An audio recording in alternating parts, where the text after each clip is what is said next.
Hi, I'm Colleen Hiscock, the owner and chef at Java Jack's in beautiful Rocky Harbour, Newfoundland and Labrador. Today on our how-to series, we're going to make a special pecan and onion bread stuffing that can go into any stuffed chicken breast, any stuffed pork tenderloin, and you will upgrade your usual bread stuffing. So let's get started. What we're going to use is some pecans. I've got here about a half a cup. I've got an onion. We're going to use about half of that. I've got 2 garlic cloves, add some flavor. We're going to chop up some parsley, about a tablespoon, season with salt and pepper. We're going to grind up some leftover bread that I put in the freezer, and we can utilize it for this. For me, I've got some multigrain pieces of bread here. I like to have a little extra fiber for ourselves and a little butter. So let's get started. So I'm going to get the onion and the garlic ready before we start to cook it. We're going to sweat the onions and the garlic.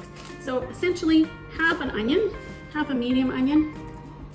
I always like to have a little garbage disposal, try and keep that stuff out of the way. Peel off the top. We're going to make them very fine. I don't want to be chewing and chomping in on a big piece of onion. I want to have it there so that it flavors it quite nice. A little bit of that's going to come off. So very, very small dice is what we're going to do. Voila, just. And the success for chopping an onion really has to do with how sharp your knife is, and it's important to have the knife pretty sharp. Okay, so that's all we're going to do. You can see how nice and small those are, and we're going to sweat those. Okay, and now we're going to do the garlic. And the garlic needs to be minced even that much finer. Most people scrape their boards with their knives. I want to make sure and preserve my knife edge. Okay, so garlic. We're just going to give it a little tap, and then that releases the outside of the garlic shell. Take it off this outside. Usually they come off a little easier, but don't worry about it. Okay, that's one. Take the garbage to the side. That's one. Give it a little smack, and it comes off much easier. I have seen some little gadgets where you roll it off to the side. Those are great too. I tried those as well. Those are nice. Okay, taking off the little end. I don't want to be chopping into that. And we're just going to finely chop this up, nice and fine. Look how little tight, just nice little small slices. Okay, and we're going to chop this again, nice and fine. And now I'm going to go on the edge of my knife and really give them a good release of the flavor. Okay, so now we're going to go and sweat these. Okay, I'm going to add a little butter, and I'm going to turn on my pan. And essentially I'm going to turn it up about 3/4 of the way, just get the pan hot, and I'm going to turn it down.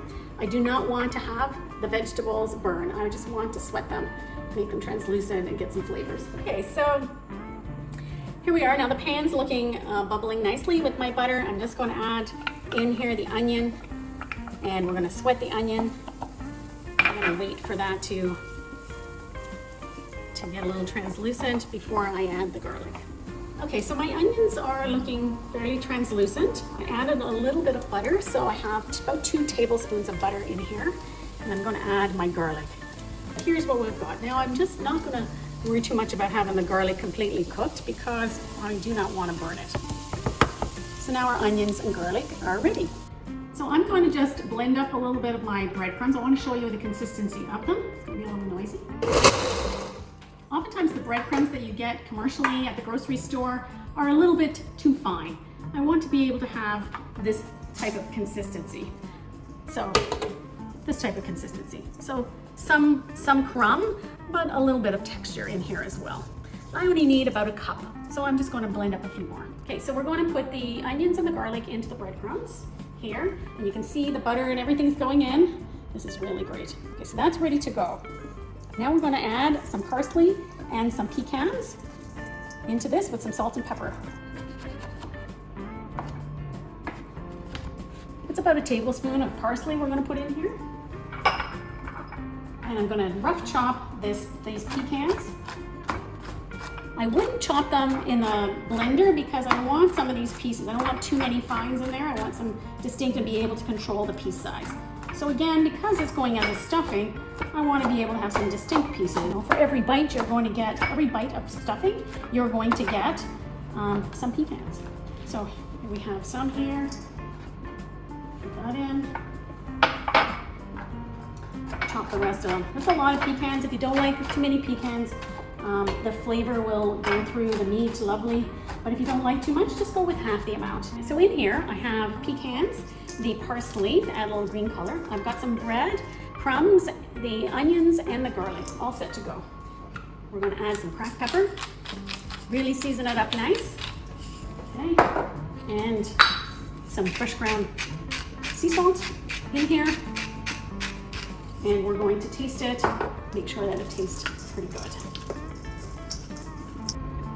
So we have to taste it now. And that's just perfect. Now it's ready to go into either our stuffed chicken breast or our pork tenderloin. So that's it for this how-to session. I'm Colleen Hiscock. Bon appetit.